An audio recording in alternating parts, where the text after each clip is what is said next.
Good morning, ladies and gentlemen, and welcome to the meeting of the Cabinet of Staffordshire County Council today, Wednesday, the 18th of January 2023. The first item on the agenda is apologies. Mr Bradbury. Good morning, Leader. I'm not in receipt of any apologies for this morning's meeting. Could I give apologies for Councillor Northcott, please, who's indisposed this morning. Second item on the agenda is the declarations of interest in accordance with Standing Order 16. Does anybody have any declarations of interest? For the record, nobody is indicating. Third item is decision notice of the meeting held on the 14th of December 2022. Is it your wish that I sign that off as a correct record? Agreed. For the record, that has been agreed. Item number 4 is the Leader's Update. Colleagues, I want to congratulate the many Staffordshire residents recognised in the King's New Year's Honours list a couple of weeks ago. They include a CBE for Professor Janet Lord of Barton-under-Needwood for her contribution to research aimed at understanding why ageing people lose muscle, bone and cartilage.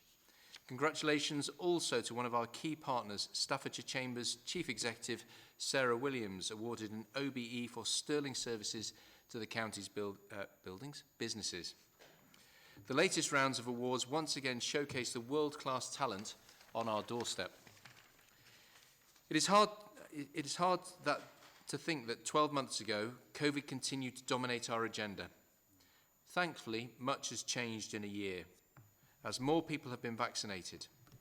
But COVID-19 has not gone away, and coupled with flu, is placing a huge strain on our health services. And I've spoken with the chairs and chief executives of many of the hospital trusts around our area, and they validate that concern. I can't stress enough the importance of getting your vaccine, booster or flu jab if you're eligible to protect yourself and ease the demands on the NHS. As we will hear later in the meeting, the County Council is doing its bit with social care performing well, and thank you to the social care teams for all the hard work that they are doing. But we can all do our bit to reduce demand for health services. We're also doing our bit to support those people hard hit by the cost of living. There is promotion this week of the help for your household budgeting and a pre-loved school uniform, all part of the Here to Help activity. Our Here to Help web pages have been visited by more than 20,000 people.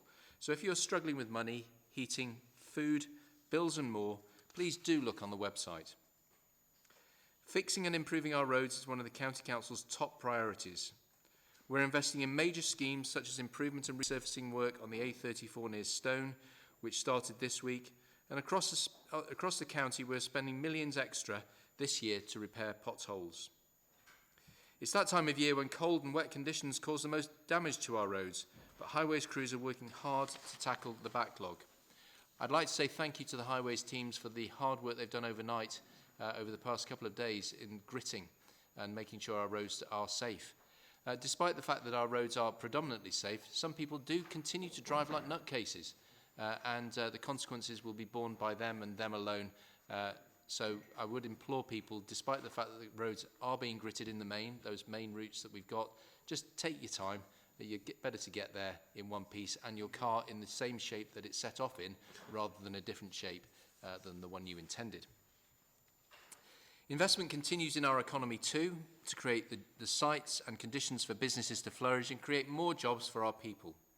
It's great to see work now underway at Chatterley Valley West in Newcastle, where we're investing £3.5 million and building the roads and access. This brownfield site will offer huge benefits and capacity for businesses and will be home to up to 1,700 jobs in time. And I drove past there on Sunday and was delighted to see the work going on. Councillor Tagg, that's obviously in your borough. Last Friday, we also celebrated investment in education with the official opening of Fradley Primary School in Lichfield. Councillor Price was there doing the duty, which was wonderful to see. This superb facility was completed last summer and opened to 210 primary and 26 nursery pupils in the autumn, in response to growing demand for school places in the area. It's great to see the children settling in well to their new school. And finally, colleagues, I just wanted to reflect on the news that our Chief Executive, John Henderson, will be stepping down later this year. There'll be plenty of time for tributes before he goes, as John has kindly agreed to stay on until we have a successor in post. And thank you very much indeed, John, for doing that for us. But he will be a big loss. His calm, confident leadership has helped us steer the Council through difficult times and will leave us in an excellent and stable position. Thank you, John. Colleagues, on to our next item. That is the minutes of the Property Subcommittee held on the 7th of December 2022 and the 4th of January 2023, which go into the record. For those who participated in that, thank you very much indeed. Agenda item number 6, Staffordshire means back to business, oral update, brought to you by the Deputy Leader and Cabinet Member for Economy and Skills, Councillor White. Thank you very much, Councillor White. Yes, so as this is my first economic update of 2023, I thought it would be timely to touch upon some of the broader economic challenges that we're facing before speaking about a couple of issues that are local to us here in Staffordshire. Those national issues were brought home earlier this week when the leader, the Cabinet Member for Finance, and I participated in our annual business rates consultation meeting with local business representatives on Monday. There was a clear message from those businesses, which is that the trading environment remains tough. They're grateful for the extensive support that they receive from Staffordshire County Council. The schemes that we provide, I won't list them all here because they've been listed at many other Cabinet meetings, but they are extensive and they were recognised and appreciated by those businesses. But they are finding it difficult at the moment, and it's important that we continue that support. One of the issues that was highlighted that is a national issue is the question of business rates themselves, and I thought it would be worthwhile just to speak briefly on that. We're not supporters of the current business rates arrangements. We don't believe that they reflect local economic realities. They're complex. They don't incentivise investment and they don't incentivise local growth. And so one of the things that we took away from the meeting was that we would renew our efforts to speak to government about reform of business rates nationally to benefit our businesses here in Staffordshire and around the country.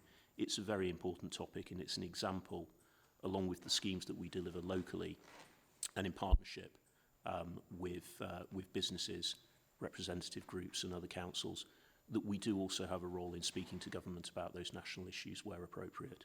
And business rates is an example of that.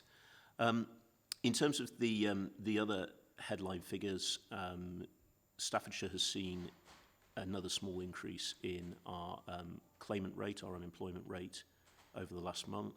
There's a small increase in terms of numbers of individuals, but the percentage rate has remained the same at 2.7%, which is one of the lowest in the West Midlands, and is considerably lower than the average for England, where there was a small rise overall during the same period.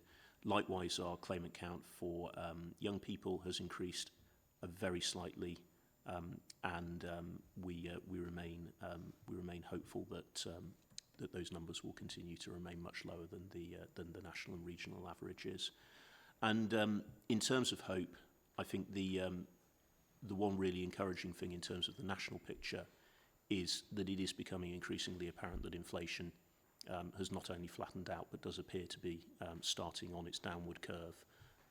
The predictions from the Bank of England and from other economic forecasting organisations, both nationally and indeed globally, because we need to recognise that inflation is a global trend, are that should decline dramatically over the course of this year, and that will be most welcome to us all, both in our household finances and in terms of business finances. So that's the big picture. In terms of some of the work that we're doing locally, I would highlight, as the leader did, the excellent work that we're doing in supporting investment in our county and the attractiveness of our county for that investment. So the Chatterley Valley scheme, which I've also passed by recently, is well underway. A difficult to develop site where the public sector has contributed to releasing that, and those 1,700 new jobs there will be most welcome in that part of the county. Based on the occupiers who are showing an interest in the site, those should be highly skilled and well-paid jobs, and that is exactly what we want here in Staffordshire. And it follows on from other excellent sites where the County Council has been involved, such as Red Hill and I-54 and Branston Locks in my part of the world. The council getting on with its partners in making sure that those sites are unlocked and that investment flows into our county. The final thing that I'll mention is for the future, but the future that's manifesting itself now in Staffordshire is the importance of innovation in that continuing investment. And Staffordshire is an area where there is really strong innovation through our excellent universities, Staffordshire University and Keele University, and an area where our businesses are also innovating considerably. And I'd highlight there in particular the innovation in hydrogen that we're seeing, both through our university sector with Keele University's Smart Energy Network Demonstrator, the High Deploy project injecting hydrogen into the gas network to decarbonise that, and also businesses such as JCB innovating in hydrogen in terms of replacing traditional combustion engines with hydrogen engines. A lot of that work is happening along the A50, A500 corridor, and colleagues will know that this is a common topic of conversation here in our cabinet meetings. And I'm pleased to say that it will also be a topic of conversation next Tuesday down in Westminster, where Kate Kniveden, the MP for Burton, will be holding a roundtable event discussing opportunities on the A50, A500 corridor, which will be attended by senior government officials and local stakeholders. So a lot there about the big picture and about the local picture, but hopefully you'll see the joins between the two in terms of the work that we're doing. Thank you, Leader. Thank you. Does anybody have any comments or observations? Councillor Jessel. Thank you very much for that very good and positive update. I think this is the one thing that we all need to hear, that although times are tough, actually some really good work is going on and the economy within Staffordshire is beginning to thrive again after COVID. So thank you very much for that. You'd not be surprised. I'm delighted about the conversations with Kate Kniveden about the future developments along the A50, A500 corridor, but I would implore the Cabinet member not to forget the A38, which actually runs straight through the aforementioned MP's constituency and obviously forms a very vital link to the M42, the toll road, and the rest of the West Midlands. There's a huge amount of development going at Fradley and at Branston Locks. There's a lot of potential, but a lot of investment that's needed. Thank you. Anybody else? No. Thank you. And Councillor Jessel never misses an opportunity to lobby hard for the A38, and I'm sure Councillor White has duly noted that comment. Thank you very much indeed, Councillor White. Moving on then to the next item on the agenda, which is the Health and Care Winter Update, brought to you by the Cabinet Member for Health and Care, Councillor Jessel. Councillor Jessel, am I right? I think I am. Yes, yes. We're with you. Thank you very much, Leader. I thought it would be an opportune time to brief Cabinet members about the situation with social care and winter pressures in the NHS. There's a lot of fairly dramatic headlines about bed blockers, social care services not being able to cope with discharge from hospital. I can say that within Staffordshire, thanks to a lot of hard work, both by NHS and by our own staff, and the fact that we have a fully integrated discharge service, that we have an agreement with MPFT, Midlands Partnership Foundation Trust, and the fact that Dr. Harling and his team have these figures under daily monitoring, that in Staffordshire the situation is very much different.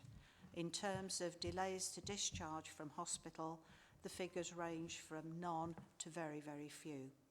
We're not complacent. They are monitored daily, and we're doing everything we can to support the NHS. But one of the issues, not only locally but nationally, is that a lot of people are admitted to hospital. And actually, it's not the best place for them. And the report does identify this, particularly those at end of life. They get admitted as an emergency admission. As we know, some of them wait in ambulances for several hours, plus A&E departments. Somebody at the end of their life that is not the place any of us would wish to see our last few hours on this planet.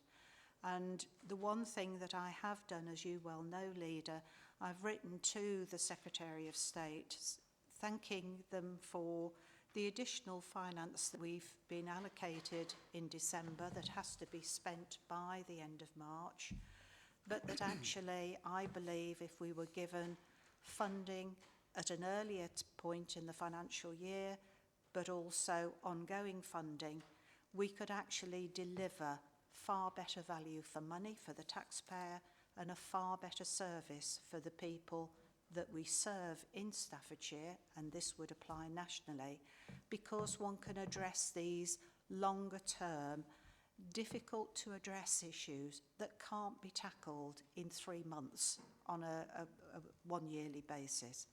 So, you know, it is something we're going to have to tackle in the future, and I do hope government listens and actually gives, particularly social services, some longer term financing that we can work with partners, voluntary sector, NHS and other organisations to actually address this particular issue, which would mean people at end of life have a far more dignified exit from this world, but actually at the same time alleviate the pressures on the NHS and enable them to deal with those patients for which they can have life-transforming input.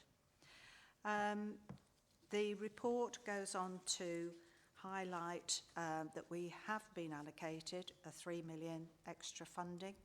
It is short-term funding and gives a breakdown how that's been allocated.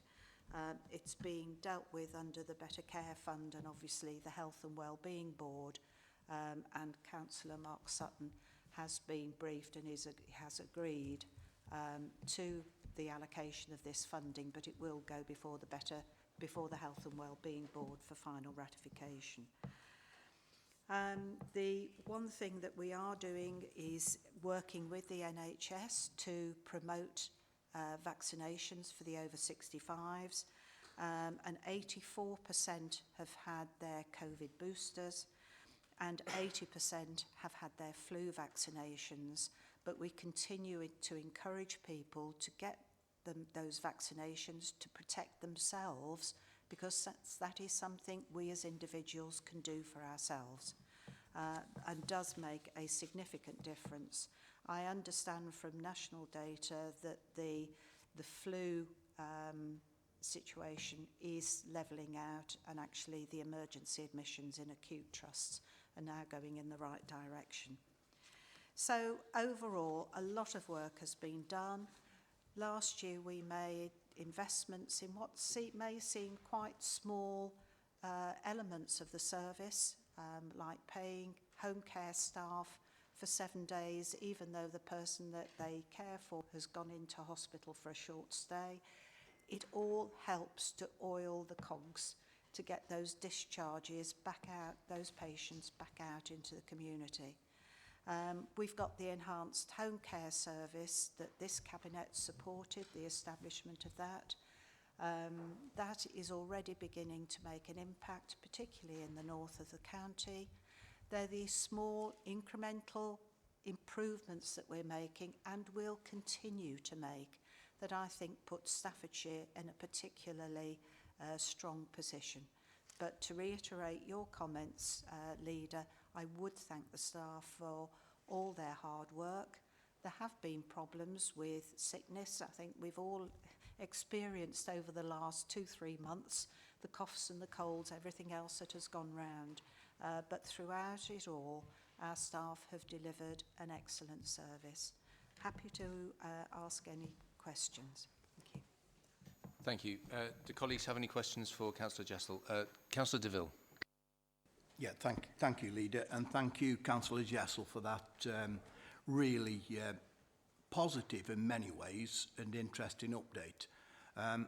Whenever you switch the news on, Leader, the pictures are pretty depressing, aren't they, that you see ambulances queuing outside, you know, in our case, outside the Royal Stoke. And I'm really pleased, Councillor Jessel, that you have written to the Secretary of State, because this clearly just cannot go on. However, looking at the work that we do in Staffordshire, the news around the delays to discharge in Staffordshire are just fantastic. And they are down, those sort of results don't just happen, do they? They are a result of great planning on our part. And as usual in Staffordshire, when we have wicked problems such as that, we don't bury our head in the sand, we get on with it and we deliver. And I share your thoughts totally, Councillor Jessel, and the thoughts and comments of the leader, that our staff are magnificent, working in the most difficult conditions. And as usual, colleagues, we get on with it, don't we here?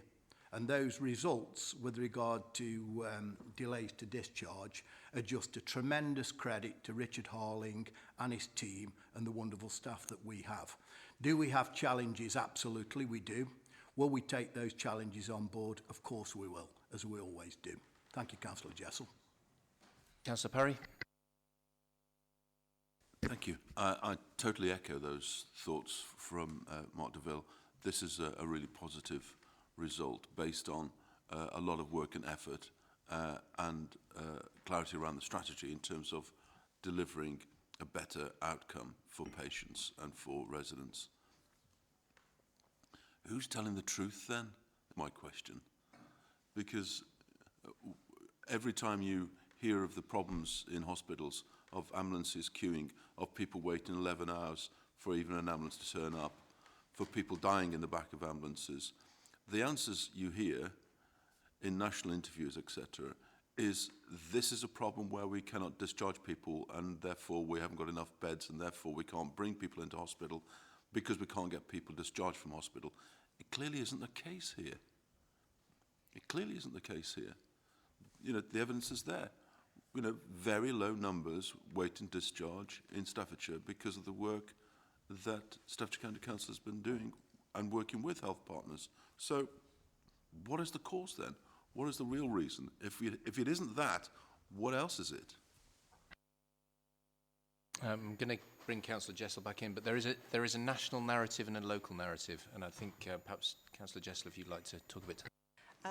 Yes, I think to be clear, there are no delays to discharge for people waiting for social care. And that is the narrative that tends to hit the headlines, is that it's all down to social care. In Staffordshire, it isn't. Elsewhere, it may be quite different. There are delays to discharge. I know the figure of Stoke Hospital last week. Not an insignificant number of people were in a hospital bed who were medically fit to discharge, but that was not down to waiting on social care. It was waiting on their own systems, whether you're waiting for what they call TTOs to take out the prescriptions, whether it's for a doctor to actually finally sign your discharge, arranging for transport. These were problems that have been around for decades, and actually, you know, in some hospitals, it is causing a problem. It's like a blocked drain. If the drain's got a blockage by the U-bend, then the water just builds up in the tank and you end up with no free beds. That is for hospitals to actually address that. The other issue is the one that this report highlights, and this is where I do think we've got very good working relationships with our NHS partners, and I think Staffordshire, we've got the imagination and the will to try things differently and actually try to address the large numbers of emergency admissions, some of which could be dealt with and should be dealt with in a far better, far more sympathetic and far more appropriate ways. So at the moment, our acute hospitals have got a large influx of patients. Not all should be brought in. The ambulance services tend to what's called pick up and scoop, which is pick people up and take them into hospital. Now, there's all sorts of issues. You know, it's not simple. It can take a long time for an ambulance crew to arrange for a different service rather than take a patient into hospital. Those are the things that we need to look at.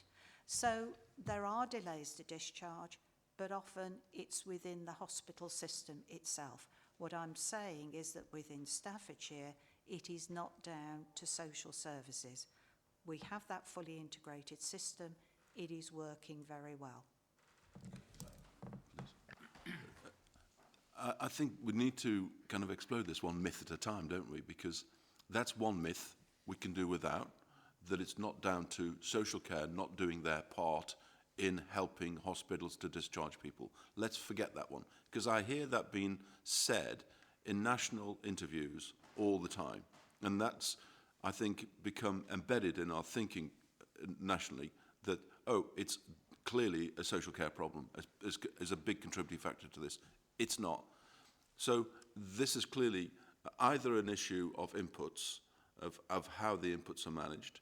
And again, we have a role in that, don't we, in terms of keeping people safe in their homes, so trips and bumps and all that sort of stuff, weather like this, and fit and healthy as much as possible through all the support and advice that we give them. So we're doing that.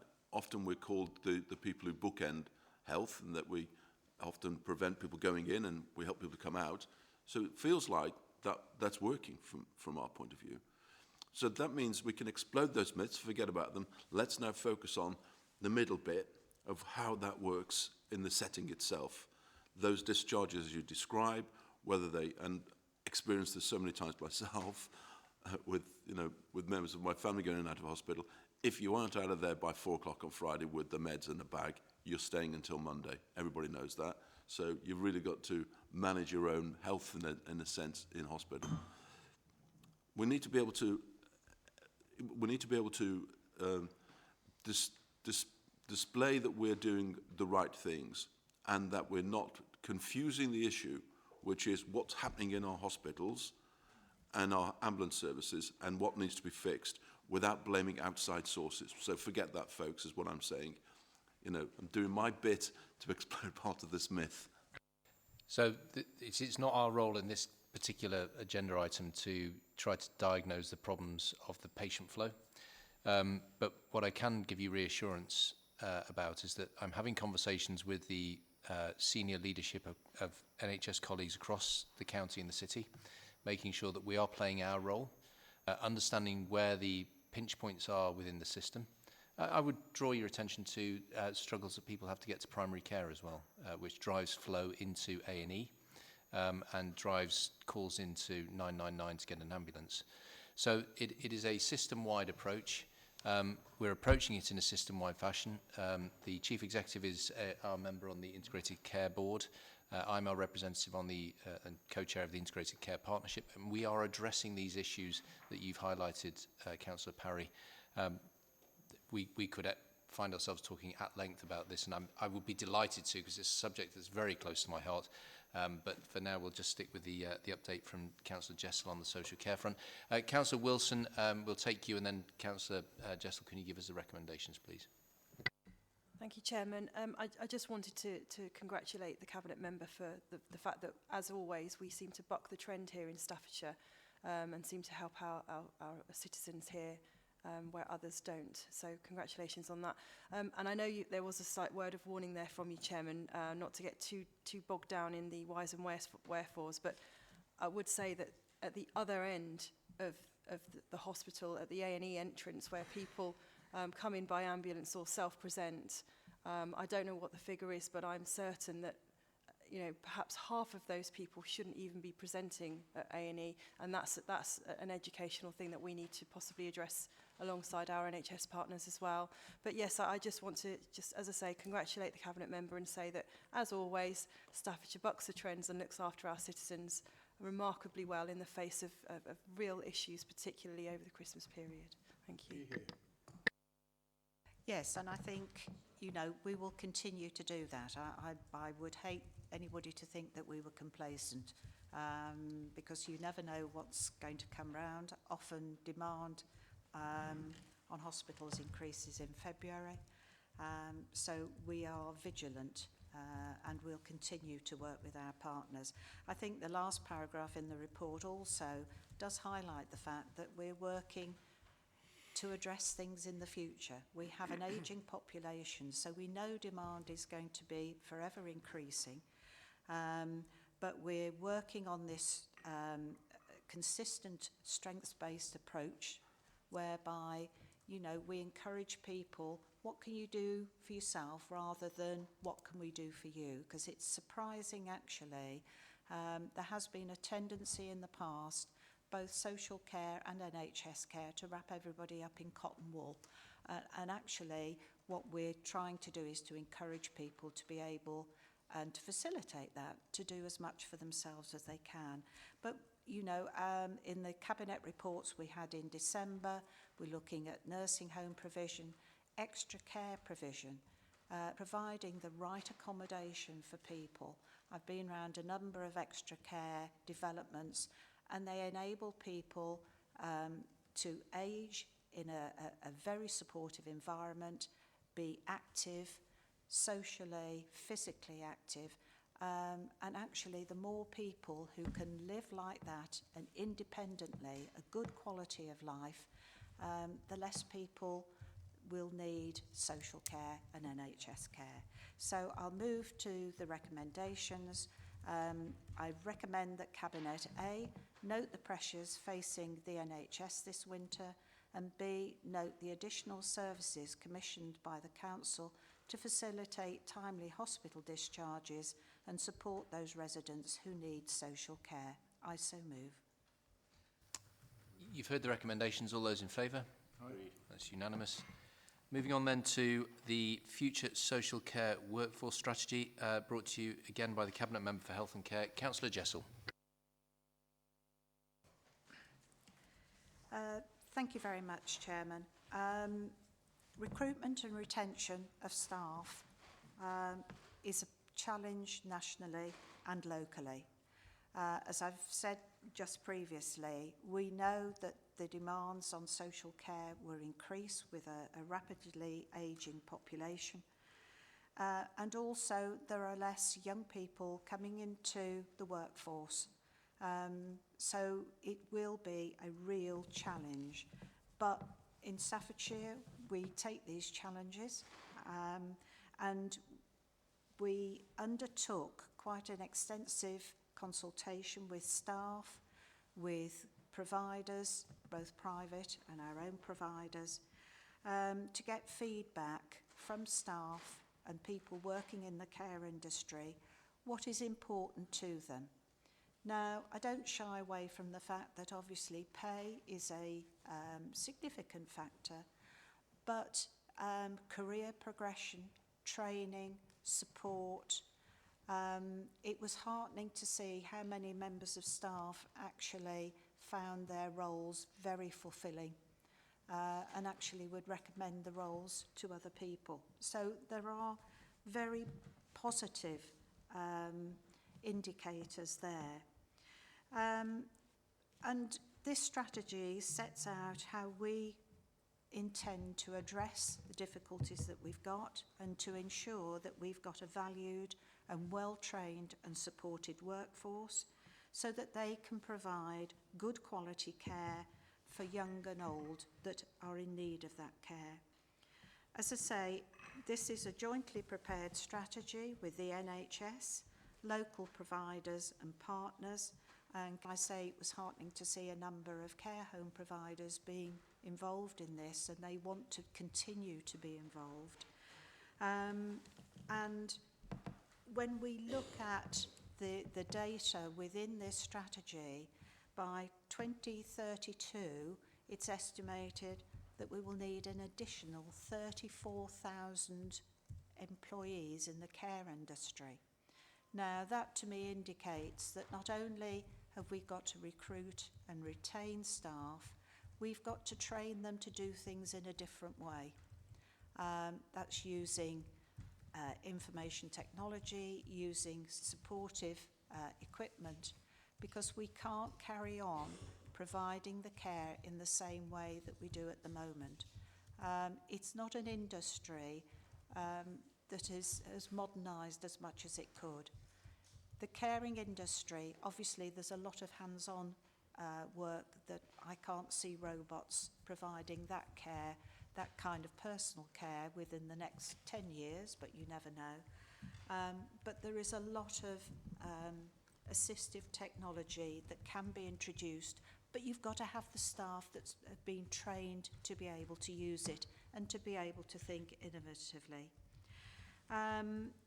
The report sets out the governance structure and how we will be delivering the 8 key work streams. What we want to achieve, and there's a strap line on that strategy, is valuing a career in care.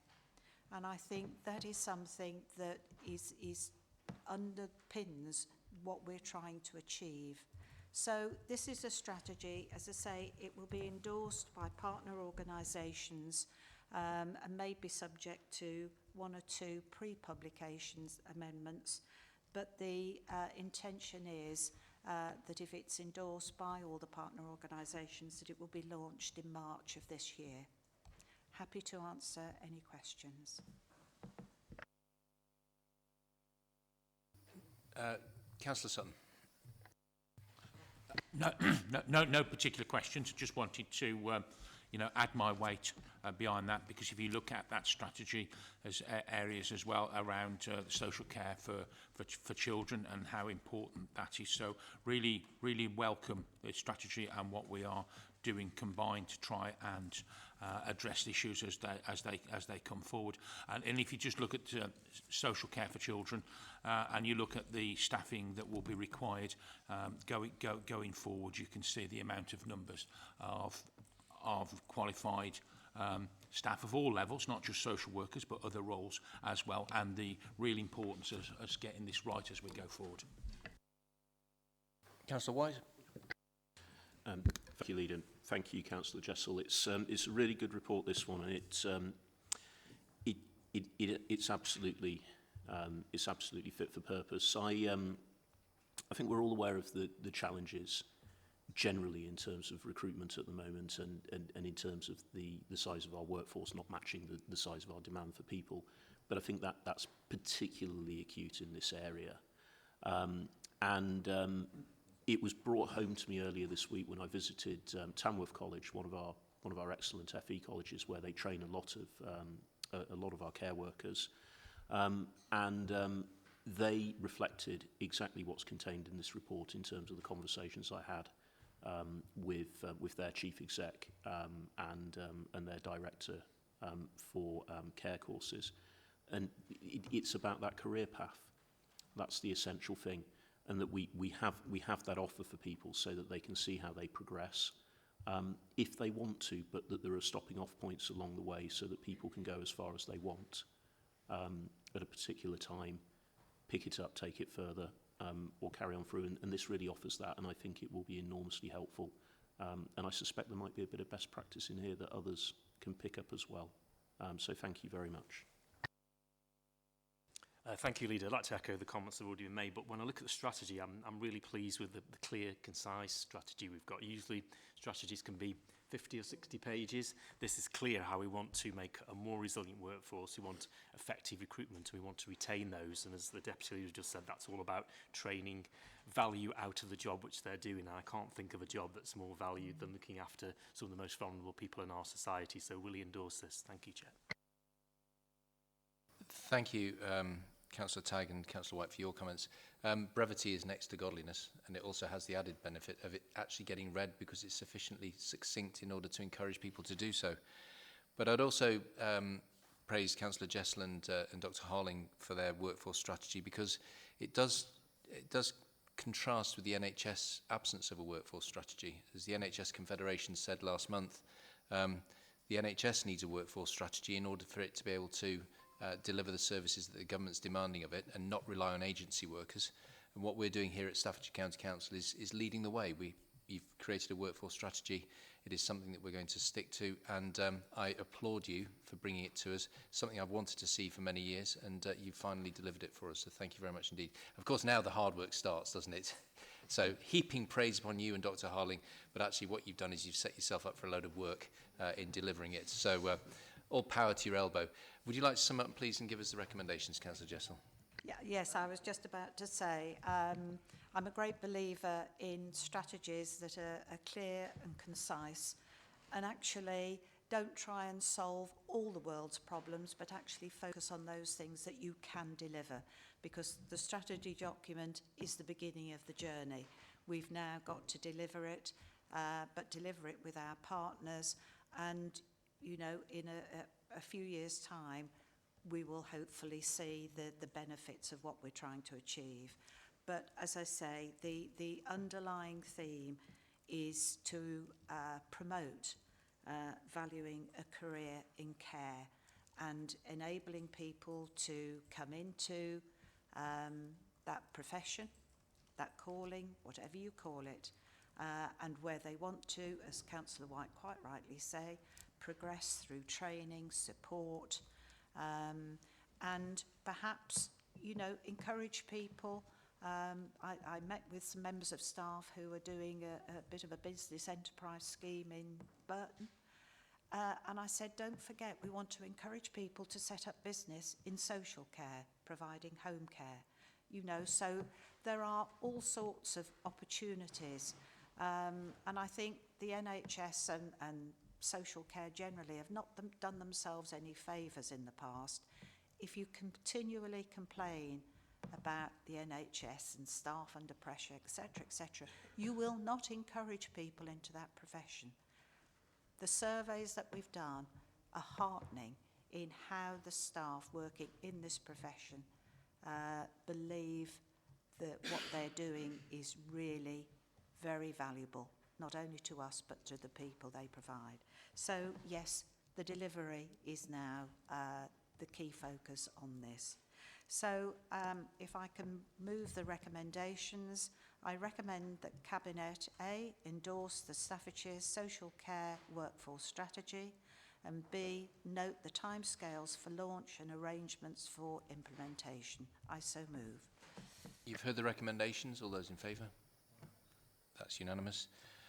Next item is agenda item number 9, which is the Staffordshire County Council Electric Vehicle Charging Infrastructure Strategy, brought to you by the Cabinet Member for Highways and Transport, Councillor Williams, and the Cabinet Member for Environment, Infrastructure and Climate Change. Now, I do hope that you've coordinated this, you're synchronised, you've choreographed it and all that sort of stuff. So here we go.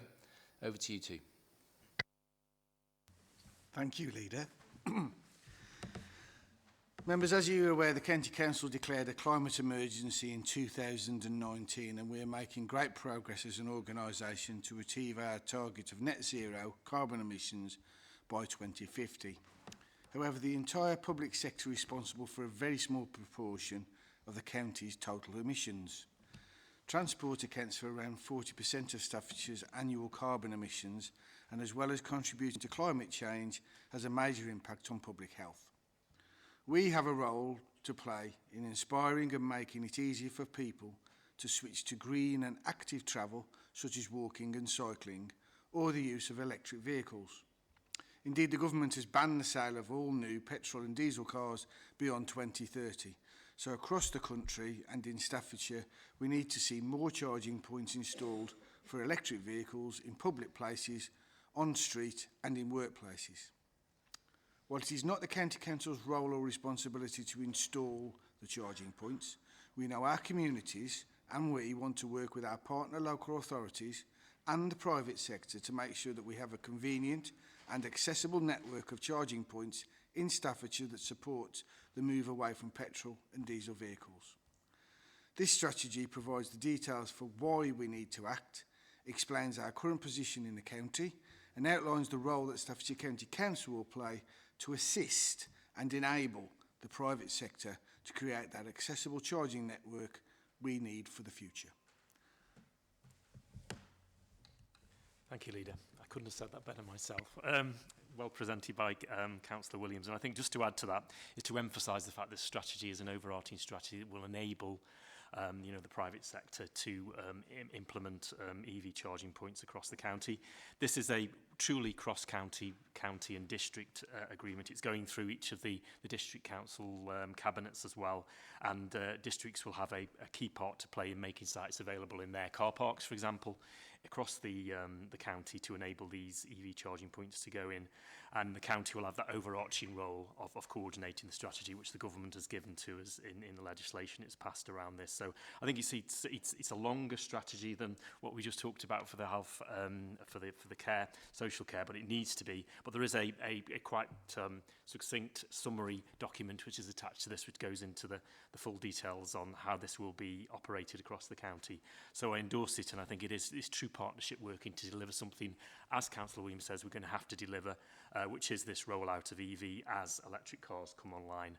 And we may see in the future that new technologies come along for vehicles where there may be hydrogen or other means of energy.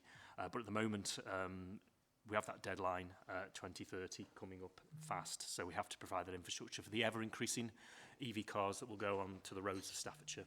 Thank you. Does anybody have any questions for either Councillor Williams or Councillor Tagg? You pick your victim. Councillor Jessel. I should probably have both, but I think it's probably going to be Councillor Williams. On page 131, there are just a couple of sentences that I just want reassurance that it doesn't give the impression that Staffordshire County Council is going to be subsidising the cost of on-the-street charging. The two sentences, the first one is, these solutions either require high user tariffs, and in brackets, and therefore are not equivalent to home charging options, or will require ongoing revenue support from the council to cover the cost of operation and maintenance. And there's another sentence that says, a socially equitable public charging network is needed to provide affordable alternatives to home charging to ensure that those without access to off-street parking are not disadvantaged. I totally agree with the principle, but I just would guard against the impression that Staffordshire County Council is going to be subsidising these. I know it is a real issue for people who don't have access to off-street parking as to how they're going to charge their cars, and I appreciate that is a difficulty. But I do think we don't subsidise petrol filling stations. I would hate there to be an impression that local authorities are going to be subsidising the ongoing costs of electric vehicle charging, because I think that would be a dangerous route to go down.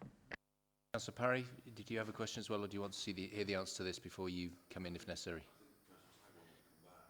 Councillor Tagg. I thought Councillor Williams was coming back, but no, that's fine first. But I think on that point, I think what the county can do is provide some of the infrastructure for that, whether on street, where there isn't sufficient parking, as we know in terrace streets and some semi-detached streets.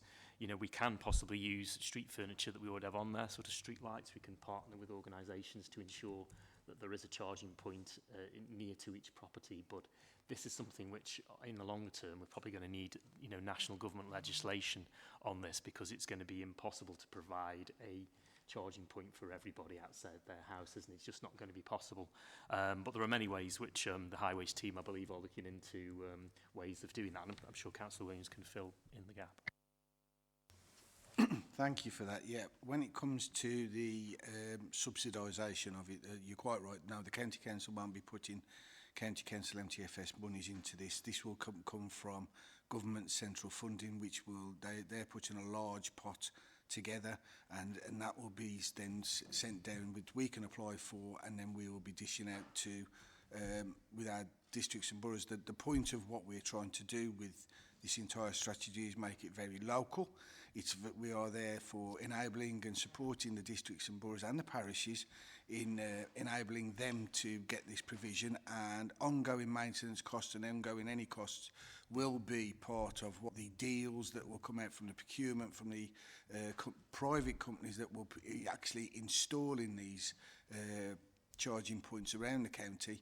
and it'll be then for them to maintain, and it will be them that will be part of what the cost that they will then recover from their charging of the actual vehicles themselves. So you're quite right. There is no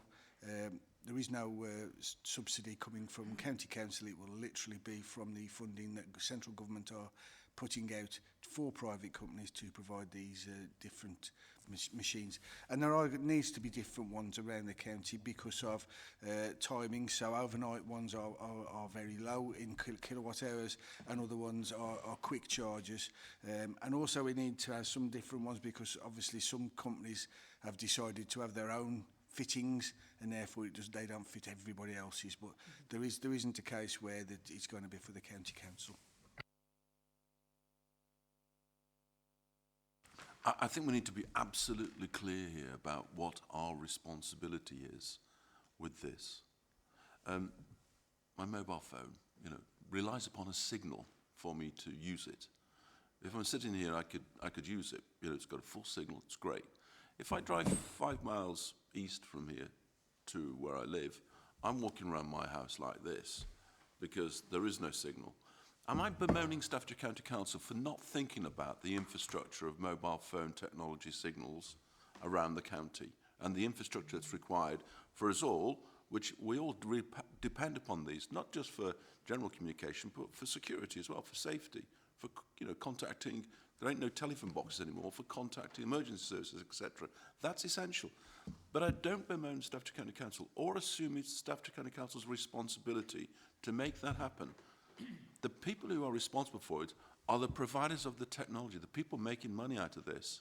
There are people making money out of this. There will be people making money out of electric vehicles. And it's for them to work with us as the infrastructure, if you like, of highways and street lighting and all sorts of other things, to come to us and say, we need to install all these things across your county. We're going to invest in it. We're going to take all of the risk in it. We're going to fret about the technology. We're going to worry about whether we've got enough, haven't got enough, and all that sort of stuff. We're going to do that. But obviously, they've got to plant it on our front lawn. So they need to talk to us about where on the lawn it's going to be put. That's our responsibility. That's where it ends, as far as I'm concerned. I think within 5, maximum 10 years, I am not going to own a vehicle, a car. Because if you think about it, the amount of money you spend on it, it's the most unviable asset you own. It's underutilized massively. You probably use it no more than 2 hours a day, and you're spending, 20, 30,000 pounds in some cases on cars. Not me, by the way, but people do. And it's a poor asset. So I expect the day when I just ring up for my car, an electric vehicle pops up, or I know where to get it, and off I go, and I return it. Just like when I, visit some cities, you can rent an electric vehicle, or electric bicycle or electric scooter, that sort of stuff. I would expect that might happen. I don't know. The only things we know is I see vehicles are going to be stopped by 2030, and there's a vision for 300,000 charging points by the same time. There's going to be massive queues. If we all own an electric vehicle and we've got 300 charging points, there's going to be a problem here. So it's a problem not for government, and it's certainly not a problem for local government. We could be part of a solutions approach in that we can work with those people who need to take the risk, need to follow their entrepreneurial instincts as to what they need to do to make their product work, and for government to fret about whether, in fact, we can still all get around. Before I bring Councillor Tagg in to respond to that, I would just thank you for bringing up the mobile phone analogy, because I've been a councillor long enough to recall the time when the masts had started to appear sprouting out of the ground. And what we expected was that the local authorities would have a view on how those things would be distributed on the land that is owned by the council, or indeed other land around the area, and what our anticipated response would be. The purpose of the strategies we had in that particular instance was to give the operators a sense of how we would respond to their approaches. And I think this is what this is trying to achieve. It is how operators can expect a response from Staffordshire County Council when they want to come and put their technology on our highways. And I think that's what it's trying to achieve. Councillor Tagg. completely agree with you, Leader, there, and I think Ian Parry's hit it on the head there when he talks about the mobile phone system and how that was rolled out. If you remember, planning permission was sought, land of local authorities was used, and I think we're expecting the same process to take place here and using, you know, assets that the county council may have. But on the other side of it, when we build developments, for example, the districts and boroughs and county are building things all the time across the county. For example, Newcastle's just taking through a new car park on the Rycroft site, which will replace the existing car. But we're going to ensure we have sufficient amount of EV charging points built into that from the beginning. So that's where we actually do the stuff. Pardon? That will be through actually the Future High Streets Fund money. We'll pay for that. Yes, on the just to, yeah. But it will be provided by a private contractor who will bid for the spaces. Yeah. Yep. Yeah. Okay. We're going to have to use microphones. So, yeah. So I think Ian's right, and I think that's the way the strategy is built going forward. So I think we can be assured that. I'm not sure if it is, though. Yeah. Forgive me, with due respect, I'm not sure if we've been absolutely clear as a cabinet that our responsibilities end with we will work with whoever who wants to take the risk and wants to make that investment into those things. If electric vehicle manufacturers feel that in order for their product to work, they need to have conversations now with local authorities who are building new car parks and saying, if you're building a new car park, local authority, can you talk to us because we'd like to purchase 20, 30 spaces, and we'd like to pay for all the infrastructure of those electric vehicle charging points. There are some countries who have got very low EV because they've got very low charging points because their geography just doesn't work and the investment isn't there. So one follows the other, but the risk cannot be with the public sector. Councillor Price. Yeah, thank you, Leader. I think most of the points have been covered. I fully agree with Councillor Parry. I mean, Stafford Borough Council, and I'm the climate change member over the road at the borough, does put EV and is putting EV points within its own car parks, and I think that's absolutely the right way to do. But that is with public sector money and some government funding as well. For me, this document is excellent. However, I wanted clarification around the points that were raised around our involvement around EV infrastructure. And it does say on page 62 quite clearly, Staffordshire County Council will not be delivering EV infrastructure around the county. I met with the local Chamber of Commerce and some other community groups as well, whose view is that it is down to the county and boroughs and districts to put this in place, and that's absolutely not the case. It is down to private companies. But otherwise, I fully support this document, and thank you to the two Cabinet members for bringing that forward today. Thank you. I think to address the points that have been made, you're quite right. Now, we aren't going to be placing the infrastructure in. That will be private companies. The way we've done the strategy is that we're working with the districts and parishes to ensure that it's localised to the areas of need and identified need. And from the points that Councillor Parry makes, I think the whole positive point about this is that government are trying to encourage people to look at the vehicles that they've got, to look at making sure that they are environmentally friendly to help us with this climate emergency that we've got. Therefore, they are putting money into it like they have done with other things, such as the bus services, where they try to encourage people to use those, where, like in Stoke, they've given money to change the bus engines to be Euro 6 compliant. These are things that public money are doing to try to help the both the environment and the climate around the world, and for Staffordshire itself and for the country. And therefore, I think we have to ensure that we continue to applaud the fact that if government are supporting things that are for our betterment, then that is the right way. But it isn't for the county that we will not be providing these. It will be down to the people who come through the procurement from private companies who'll be working with the power companies to ensure the infrastructure is underneath the ground, and that they will be able to place these machines in the places that are identified and worked with districts and boroughs, and they will have to then maintain them. Councillor Jessel, could you just point me again to that those sentences that you'd highlighted, please, and the precise page as per the documentation? There's on page 131. It's the second full paragraph down that starts, these solutions either require high user tariffs and therefore are not equivalent to home charging options, or require ongoing revenue support from the council to cover the cost of operation and maintenance. And there's two paragraphs further down, i.e. it's the penultimate one on that page, that starts, a socially equitable public charging network is needed to provide affordable alternatives to home charging to ensure that those without access to off-street parking are not disadvantaged. It's just the wording of it, I think, a member of the public may feel that the local authority is going to be involved in having something socially equitable. Mr. Tradewell, I'd like to be able to delete the part that says ongoing revenue support ... from the council.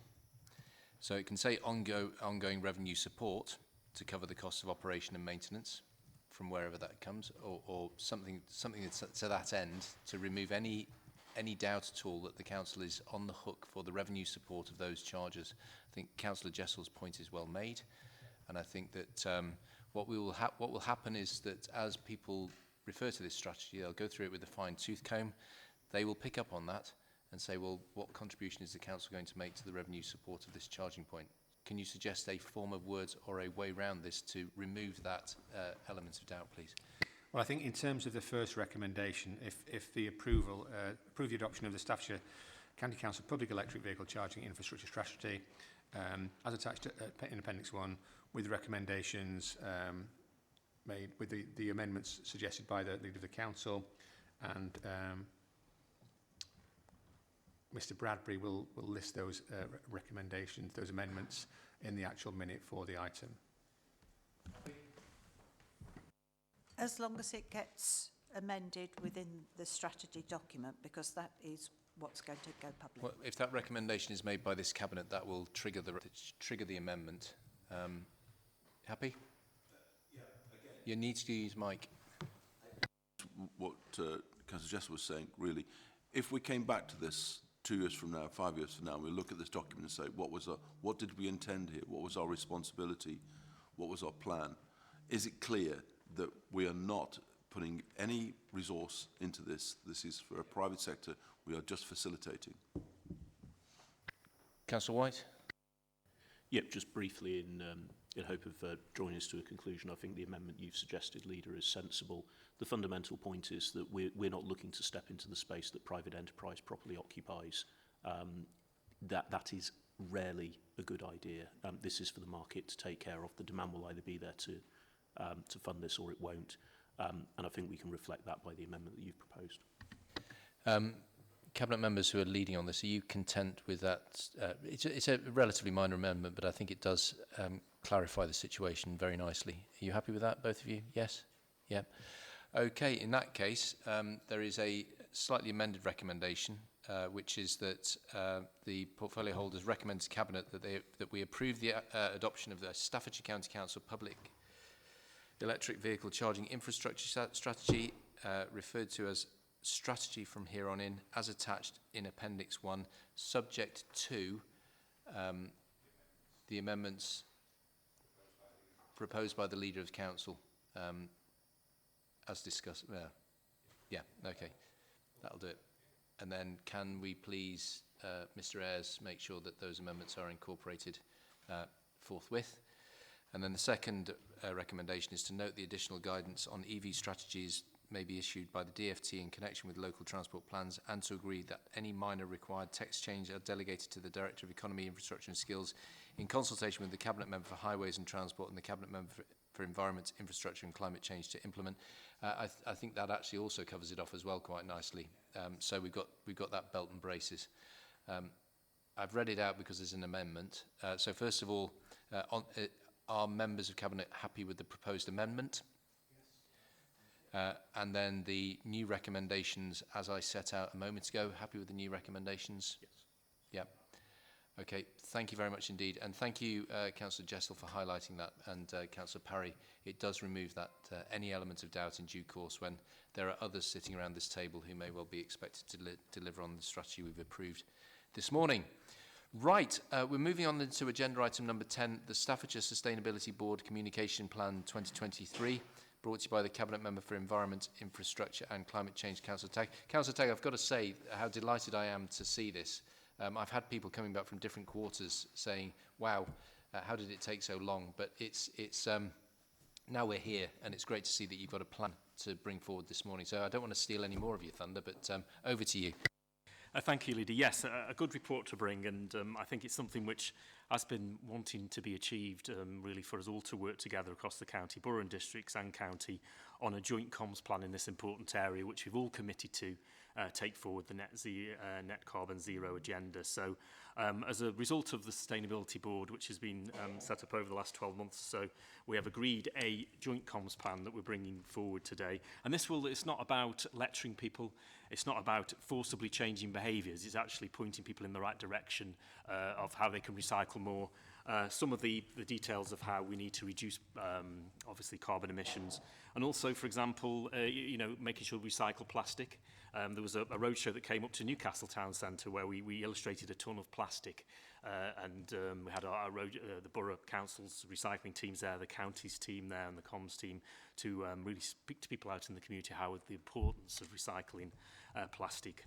And I think that's one of the ways we can help to get to our desired outcome, which is for net zero and also to recycle more. So our comms officers from across the county, district and county, have worked together on a comms plan which is detailed in the report, which has a series of key dates across the year where we can launch communication plans relating to the sustainability and carbon reduction agenda.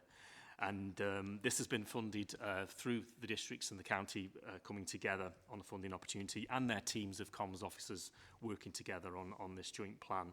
So I recommend this to the Cabinet, and it's already kicking in at the moment as we're into this new year now, and I think it's something which we will see the benefit out of, not only in us working together, but also, as you said, Leader, people out in the community are noticing the comms that has been put out around this agenda for energy efficiency, for example, for better ways of recycling, for even, how to compost more in your garden, etc. All these things are helping towards that overall goal, which is having a sustainable environment and also reducing our carbon emissions.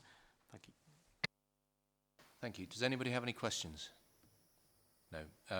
I'm not going to heap any more praise on you, Councillor Tagg. I think you've had your allocation for the day. So if you could just go to the recommendations, please. Yes, thank you, Chair. I recommend that we note the progress of Staffordshire Sustainability Board in developing the unified 2023 programme of activities across the county and 8 districts and boroughs to tackle climate change and work towards our net zero targets. And B, approve the Staffordshire Sustainability Board's Joint Communications Plan as attached at Appendix 1, which sets out our 12-month programme of climate change awareness raising and behavioural change activities. I so move. You've heard the recommendations, ladies and gentlemen. All those in favour? Agreed. That is unanimous.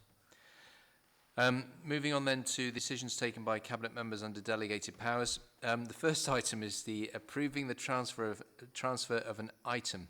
And it was just going to be transfer of an item, but I really did want it placed on record what that item was. It's a petrol locomotive, a 060 number 800 from the Staffordshire County Museum collection. Councillor Wilson, I didn't know you kept locomotives, but it turns out you do, and you're willing to lend them out, which is wonderful. So thank you very much indeed for that. And then the Cabinet Member for Health and Care, in approving the expenditure of the County Council's allocation of the Adult Social Care Discharge Grant. Councillor Jessel, I'd just like you to say a few words about that if you've got time, but if not, you can come back in due course. Yes, I mean, I alluded to this £3 million fund that was allocated in December.